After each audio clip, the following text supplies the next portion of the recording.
Okay बच्चों, तो previous class हमने इसको पढ़ा था फिक्स कैपिटल वर्किंग कैपिटल को।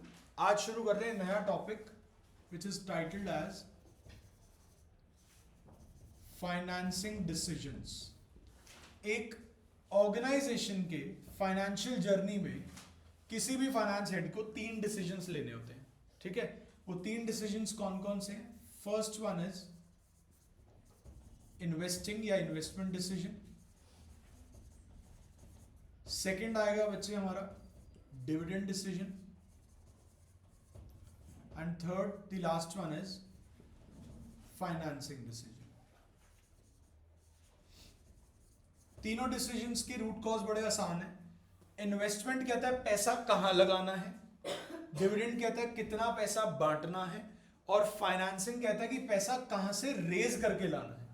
तो हम एक काम करते हैं, तीसरा वाला डिसीजन पहले स्टार्ट करते हैं आज, that is financing decision. We will be beginning with financing. What is financing decision?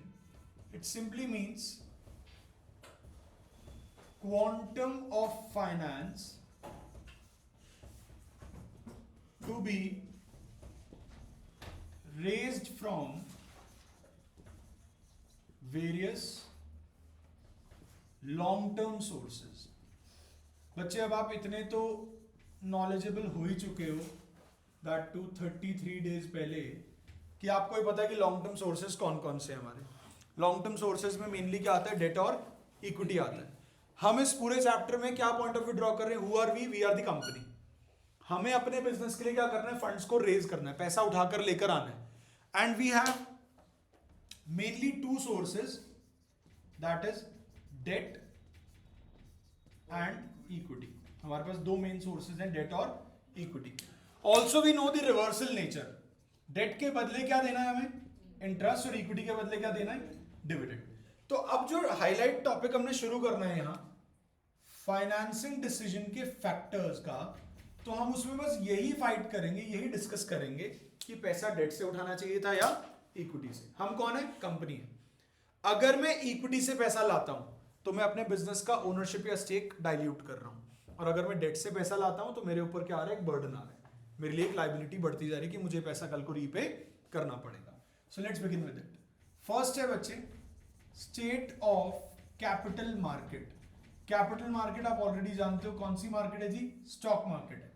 Stock market में 2 ही तरह के स्टेट हो सकते हैं, एक होता है बुल और एक होता है बियर। बुल मतलब शेयर प्राइस हाई हो रहे हैं, बियर मतलब शेयर प्राइस गिर रहे हैं। जब शेयर प्राइस हाई हो रहे हैं तो मार्केट जो है ना, सारी की सारी शेयर मार्केट के पीछे भागेगी। नए इन्वेस्टर्स क्या देखेंगे? अरे वाह, शेयर ट्रेंडिंग चल रहा है, चलो यार शेयर बाजार में पैसा लगाते हैं। तो उस केस में it will be very easy for the company to raise the money from equity. But अगर मार्केट डिप्रेस्ड है, बियर लेजी, गिर रहा है मार्केट, शेयर क्रैश हो रहा है, लेकिन लोगों के पास पैसा फिर भी पड़ा हुआ है, तो वो कहां इन्वेस्ट करेंगे आसानी से? वो जाएंगे डेट की तरफ। यू बीइंग अ कंपनी, अगर आपको लग रहा है कि आपको पैसा उठाना है, अगर मार्केट बुलिश है, ट्रेंडिंग है, शेयर प्राइस भाग रहे हैं ऊपर, तो आप पैसा कहां से उठाओगे? इक्विटी से। और अगर आपको एज अ कंपनी लग रहा है कि मार्केट तो क्रैश हो रही है, लोग पैसा प्लग नहीं करना चाह रहे, मालिक नहीं बनना चाह रहे, लेकिन फिर भी वो कहां पैसा प्लग कर देंगे? डेट में आपको दे देंगे कि चल यार उधार ले ले, भले ही मार्केट क्रैश भी हो जाए, लेकिन मेरा पैसा थोड़ा बहुत सेफ तो रहेगा ही। सेकेंड फैक्टर पर आ रहे हैं बच्चे। सेकेंड फैक्टर है रिस्क। डेट और इक्विटी में डेट के केस में रिस्क बहुत ज्यादा है। क्या रिस्क है भाई? रिस्क है रीपेमेंट ऑब्लिगेशन का, कि कुछ भी हो जाए, आपका बिजनेस चले या ना चले, आपको पैसा लौटाना तो पड़ेगा ही। तो अगर आप रिस्क को अवॉइड करना चाहते हो तो आप पैसा इजीली कहां से रेज करो? इक्विटी से। Equity comes with no risk. Why? जो इक्विटी होल्डर्स है ना, इनको हम प्यार से रेजिडुअल बुला रहे हैं। क्या बुला रहे हैं? रेजिडुअल। रेजिडुअल मतलब ये रेजिड्यू से आया। रेजिड्यू मतलब बचा हुआ, बचा कुचा। एक कंपनी प्रॉफिट कमाती है, ग्रॉस वाला प्रॉफिट। उस ग्रॉस प्रॉफिट में से क्या निकलते हैं? सारे के सारे खर्चे माइनस होते हैं। लास्ट में क्या बचता है? Net profit. वो नेट प्रॉफिट बांटा जाता है सभी ओनर्स के बीच में। अगर ग्रॉस प्रॉफिट के बाद नेट प्रॉफिट 0 हो गया तो क्या ओनर कुछ भी कर सकता है? इक्विटी वाला कोई एक्शन ले पाएगा? कोई कुछ नहीं कर पाएगा। क्यों? आप इक्विटी ओनर बने थे तो आप रिस्क साथ अपने आप मैनेज करने के लिए आए हो। अगर कंपनी के पास प्रॉफिट्स नहीं भी बचते हैं तो कंपनी इसमें कुछ नहीं करेगी। इसीलिए उनको ज्यादा रिस्क फैक्टर कौन सा है? डेट का है। भैया आपने किसी से उधार पैसे लिए, आपने अपने फ्रेंड से उधार लिया कि चल यार वैलेंटाइंस वीक आ रहा है, तू मेरे को जरा यार 4-5 हज़ार रुपए दे, मेरे को सामने वाली पार्टी को खुश करना है। वो कह रहा वापस कब करेगा? दे दूंगा यार, वैलेंटाइंस तो निकलने दे एक बार। सो पॉइंट यहां पर ये आ रहा है कि अगर जब डेट लिया जाएगा और वैलेंटाइन के टाइम पे वहां से आंसर नो आ गया, रिजेक्शन हो गई, पैसे तो फिर भी वापस करने हैं ना भाई। भाई तेरे को सामने वाली पार्टी ने रिजेक्ट कर दिया है, तू मेरे फंड्स तो वापस कर दे। तो ऐसा ही केस बच्चे कंपनी के साथ भी है कि अगर कंपनी लोन उठाती है और किसी कारणवश वो उसको यूज नहीं कर पा रही है या वो जनरेट नहीं कर पा रही है इनफ मनी, फिर भी उसको रीपे तो करना ही पड़ेगा। Like in the case of bank EMI, हम बैंक से लोन ले लेते हैं और ईएमआई लौटा नहीं पाते, तो बैंक क्या करता है जी मैं आपका एसेट उठा के ले जाता हूं, चार्ज ऑन एसेट बनता है ना। लेकिन इक्विटी केस में ऐसा कुछ भी नहीं है। इक्विटी इज द रेजिडुअल वाला पार्टी कि अगर इसके लिए कुछ बचेगा तो इसे देंगे। तो यहां पर रिस्क फैक्टर कोई खास नहीं आ रहा है इक्विटी के केस में। तो रिस्क अगर अवॉइड करना है तो कहां जाओ? इक्विटी। डेट पे आप कभी भी मत जाओ क्योंकि वो किसके साथ आ रहा है? रीपेमेंट ऑब्लिगेशन के साथ। तीसरे पर आते हैं। थर्ड है बच्चे हमारा कंट्रोल कंसिडरेशन। यार आपके पास आज से 33 डेज बाद बोर्ड एग्जाम्स का टाइम आएगा, है ना। उस बोर्ड एग्जाम के टाइम में वो पूरा ही अपने आप में ह्यूज टाइम है, 1-1.25 महीना काटना बड़ा मुश्किल होता है वो वाला। अब वो वाला टाइम भी कट गया। अब वो टाइम कटने के बाद भी आपके पास, हाँ 25 से 26 तारीख को पेपर है, ठीक है सॉरी। तो उसके बाद की बात करें अगर, अब रिजल्ट आ गया, रिजल्ट के बाद आपके पास ऑप्शन आते हैं कि भाई कुछ खास रिजल्ट नहीं आया, लेकिन मेरा बचपन से ही पैशन था, मैं एक एंटरप्रेन्योर बनना चाहता था, मैं बिजनेस खोलना चाहता था। तो आपने एक अच्छी सी जगह देख के कहीं पे साइड में मोमोज का रिक्शा लगवा लिया, आपने अपना मोमोज का सेटअप तैयार करा। अब मेरी तो क्लास चल रही है भाई, मैं तो नया बैच आगे ओपन करूंगा ही। नया सेशन खुलने के बाद किसी दिन शाम को टहलते हुए मैं आपके उस मोमोज के रिक्शा पर आ गया। आपने कहा अरे सर खाओ ना यार, बड़े स्वाद मोमोज बनाता हूँ। मैंने कहा चलो टेस्ट करते हैं, अच्छे लगे मुझे मोमोज आपके। अब जब बातों में बात निकली तो आपके मुंह से निकल गया सर थोड़े ना पैसे लगा लो यार आप मेरे साथ, आप थोड़ी फंडिंग कर दोगे ना तो मैं इस छोटे से टेबल को एक बड़ी सी कार्ट में कन्वर्ट कर लूंगा। मैंने कहा ठीक है यार, छोटी बात है, तेरे पे जो ट्रस्ट है यार, तूने जब पढ़ के नहीं दिखाया तो कुछ तो करके दिखाएगा जीवन में, चल मैं तेरे पे पैसे लगाता हूं। लेकिन तूने मुझे एक बात बोली सामने से एज अ स्टूडेंट मेरे बन के बोली कि sir I want no dilution of ownership. मैं एक भी कतरा अपने मालिकाना हक का डाइल्यूट नहीं करना चाहता, मैं चाहता हूं मालिक में ही रहूं, आप सर बस इन्वेस्ट कर दो। तो बेटे अगर आपको नो डाइल्यूशन ऑफ ओनरशिप चाहिए तो आप कहां से पैसा उठाओगे? हमेशा डेट से उठाओगे। अगर बिजनेस का कंट्रोल अपने हाथ में बनाए रखना है ना, मार्केट से जितना मर्जी लोन उठा लो, मतलब जितना मर्जी, ये नहीं कि बस लोन ही उठाते गए।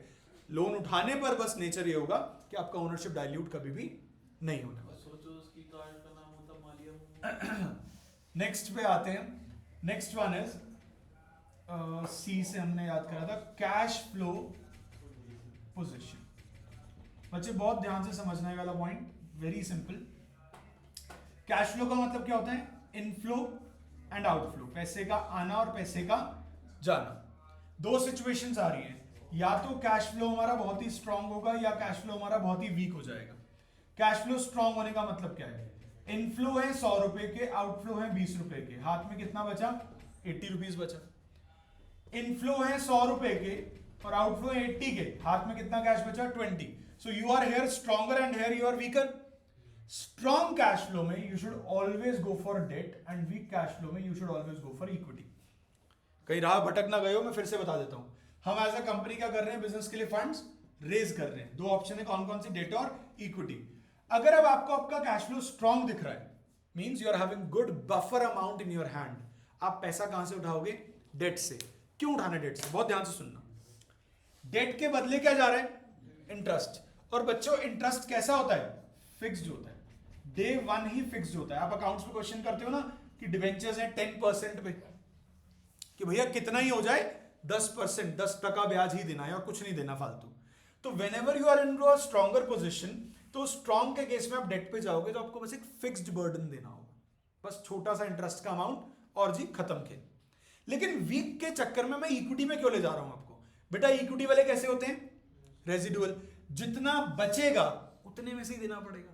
अगर मैं ऊपर वाले केस में इक्विटी गया तो मुझे 80 के हिसाब से प्रॉफिट देना पड़ेगा, और अगर मैं 20 रुपए के हिसाब से जा रहा हूं इक्विटी में तो मुझे उतना ही प्रॉफिट देना है जितना मेरे पास प्रॉफिट बचा है। That is why whenever you are stronger go for debt, whenever you are weaker go for equity. Moving on to the fifth factor. Next आ जाएगा बच्चे हमारा SRCC, तो हमने कर लिया। नेक्स्ट आ जाएगा हमारा कॉस्ट। कॉस्ट वाले कॉन्टेक्स्ट में बच्चे एक ही बात याद करनी है कि कहां से पैसा सस्ता पड़ रहा है आपको, और in both the cases, debt और इक्विटी के केस में हमें ऑलवेज कहां जाना है? डेट। एक ही फैक्टर हमने पहले भी याद करा है, क्या है वो? Interest on debt is a tax deductible expense.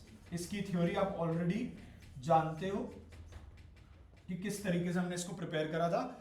बस जनरल सा एक इंप्रेशन दे दूं कि जो भी डेट के बदले आप ब्याज दोगे, इंटरेस्ट दोगे, वो इंटरेस्ट पे बस क्या करेगी कंपनी? अपना डिडक्शन क्लेम कर लेगी, तो वो हर वे में बेनिफिशियल ही रहेगा आपको।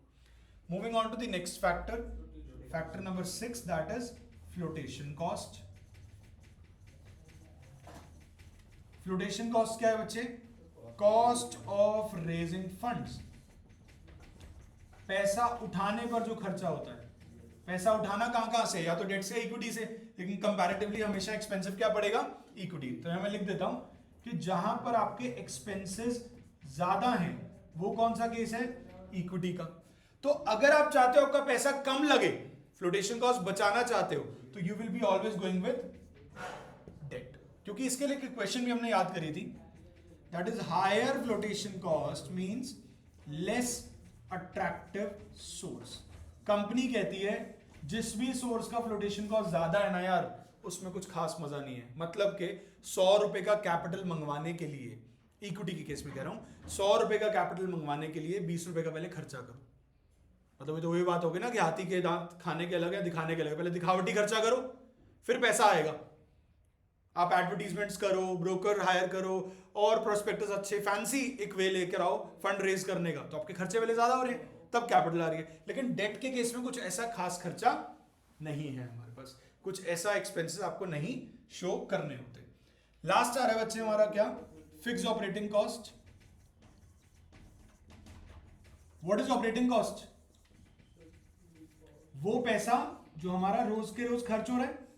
बिजनेस के खर्चे बहुत होते हैं ना यार, जैसे आपके खर्चे होते हैं, घर से यहां तक आने में कितने खर्चे करते हो, फिर यहां से घर से क्लास से जाओगे घर, कितना मेहनत का काम करके जा रहे हो, 2 प्लेट मोमोज, स्प्रिंग रोल, पूरा घूम फिर के जाना पड़ेगा, तो ये वही वाला खर्चा है, रोज का खर्चा। हर कंपनी के रोज के बतेरे खर्चे होते हैं, रेंट जाएगा, वेजेस जाएगा, इंश्योरेंस के प्रीमियम निकालेंगे, बिजली पानी का खर्चा, बहुत सारे खर्चे हैं। अगर ऑलरेडी आपके एक्सपेंसेस हाई हैं, आप हमेशा पैसा कहां से उठाओ? इक्विटी से, क्योंकि अगर डेट उठा लोगे तो डेट पे तो एक और खर्चा बढ़ जाएगा। सो इन दैट केस आपको ऑलवेज किसके साथ जाना है बच्चे? अगर खर्चे ज्यादा हैं तो इक्विटी के साथ, और अगर खर्चे कम हैं तो आप उस केस में कहां जाओगे? डेट के साथ चले जाओ। अगर एक्सपेंसेस लो हैं तो आप तब कहां चले जाओ? डेट पे चले जाओ। एक बार वापस से आपको शॉर्ट में रिकॉल करा देता हूं जो लर्न करने वाली बात है। अगर मार्केट बुलिश चल रही है, go for equity, because trending होंगे शेयर्स, कंपनी इजीली इक्विटी से पैसा उठा पाएगी। अगर मार्केट बियरिश चल रही है, go for debt, because depressing state में भी इन्वेस्टर्स तो तैयार ही होंगे, बट वो सेफ ऑप्शन खेलेंगे। Second is risk. अगर रिस्क बचाना है तो आप कहां जाओ? इक्विटी जाओ, लेकिन कभी भी मत जाओ कहां पर? डेट के पास, because debt comes with repayment obligation. If you want to maintain the control within your hands, if you want no dilution of ownership, go for debt, because debt आता किसके साथ है? नॉन ओनरशिप क्लॉज के साथ, कि ये मालिकाना हक आगे डाइल्यूट नहीं होगा। Cash flow position, if you are strong enough, go with debt, आसानी से खर्चा झेल पाओगे इंटरेस्ट का। If you are weak, go for equity, क्योंकि इक्विटी वाले कैसे होते हैं? रेजिडुअल होते हैं, जितना बचता है उतना ही देना पड़ता है। कॉस्ट में इट इज ऑलरेडी डन, और ये एज इट इज याद करना है कि इंटरेस्ट ऑन डेट क्या है बच्चे? टैक्स का डिडक्टेबल एक्सपेंस है, तो हमेशा डेट हमें चीपर ही पड़ेगा। फ्लोटेशन कॉस्ट वो होती है कि पैसा उठाने का जहां से खर्चा होगा, like the funds which we will be plugging in to raise the money from the source, तो वो हमेशा हाई कहां आता है बच्चे? इक्विटी में। तो in this case always go for debt. And lastly, अगर आपके रोज के खर्चे ज्यादा हैं, हमें इक्विटी जाना है, क्योंकि इक्विटी में रेजिडुअल नेचर है, जितना बचेगा उतना देना होगा, और अगर खर्चे बहुत मिनिमल हैं तब आप डेट का आसानी से बर्डन झेल पाओगे। ये है हमारे सारे के सारे फैक्टर्स जो अफेक्ट कर रहे हैं किसको, फाइनेंसिंग डिसीजन को। फिर से हाईलाइट कर दूंगा, फाइनेंसिंग में क्या हो रहा है, फंड को रेज करना है या तो डेट से या फिर इक्विटी से, ठीक है।